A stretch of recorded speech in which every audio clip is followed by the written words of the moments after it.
Basically সব থেকে বেশি চ্যালেঞ্জিং এই কেসগুলোতে আসে যে ফোনগুলোর সম্পূর্ণ পরিমাণে কমপ্লিটলি রানিং কন্ডিশনে বাট ছোট ছোট কিছু প্রবলেম থাকে, এত ফ্রন্ট ক্যামেরা অন হয় না বা সাউন্ড চলে না। আমরা যখন মাদারবোর্ডে অ্যাকচুয়ালি কাজ করতে যাই তখন একটু হলেও মনে ভয় থাকে যে একটা চলন্ত মাদারবোর্ডে আমরা কাজ করবো আর সেটা যদি ডেড হয়ে যায়। তো বেসিক্যালি আমরা কাজ কিন্তু কমপ্লিট করে দিয়েছি। অ্যাকচুয়ালি এটা আমাদের একটা সাবস্ক্রাইবারের মোবাইল, শুভঙ্কর দাস। স্পেশালি শুভঙ্করের জন্য ভিডিও রেডি করেছি আমি, কারণ শুভঙ্কর আমাকে রিকোয়েস্ট করেছিল যে দাদা আমার ফোনে এটা ডেডিকেটেডলি ভিডিও রেডি করার। অ্যাকচুয়ালি ডেড মাদারবোর্ডে কাজ করাটা অতটা রিস্কি মনে হয় না, কারণ অলরেডি যেটা ডেড তার উপরে এক্সপেরিমেন্ট করতে বা তার উপরে কোনো রকম কোনো কাজ অ্যাপ্লাই করতে প্রবলেম হয় না।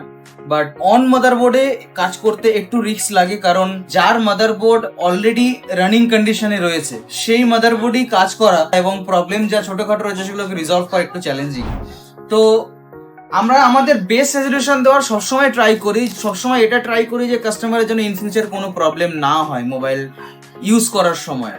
তো রিকোয়েস্ট করবো আপনাদের কাছে যে আপনারা যেখানেই ফোন দিচ্ছেন, আমরা রিসেন্টলি প্রচুর ফোন এমন পেয়েছি যেগুলো কিন্তু খুব ভালো কন্ডিশনে আমাদের কাছে আসছে না, অনেক অনেক খারাপ কন্ডিশনে আমাদের কাছে এসছে, এক দোকান দু দোকান ঘুরে ঘুরে। তো রিকোয়েস্ট একটাই করবো যে যখন আপনারা কোনো ফোন, আপনার ডিভাইস আপনি কোথাও দিচ্ছেন রিপেয়ার করতে, বলছি না আমাদের কাছে আনুন, বাট যেখানেই দিচ্ছেন তার অ্যাটলিস্ট ফিডব্যাক, তার অ্যাকচুয়ালি যাচাই করে নিন সে কাজ কি করছে বা কতটা হাই লেভেলের কাজ করছে, তারপরে তাদের কাছে কি ফোনটা দিন।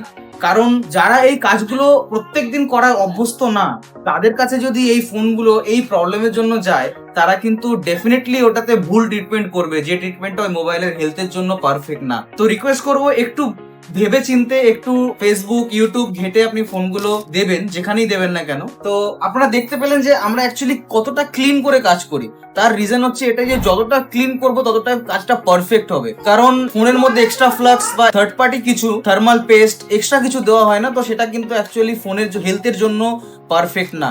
তো এই জন্য পুরো ক্লিন করে কাজটাকে আমরা ডান করলাম। এখন দেখতে পাবেন যে ফোনের কিন্তু কমপ্লিটলি ব্যাক ক্যামেরা 0.6, 2 এবং ফ্রন্ট ক্যামেরা কমপ্লিটলি সমস্ত কিছু ওয়ার্কিং কন্ডিশনে রয়েছে। সাউন্ড একদম পারফেক্ট আছে, কোনো রকম কোনো প্রবলেম নেই আর মোবাইলে। আমরা অলরেডি ওয়ারেন্টি পিরিয়ডেও এটা সাবমিট করছি। অসংখ্য ধন্যবাদ ভিডিও দেখার জন্য।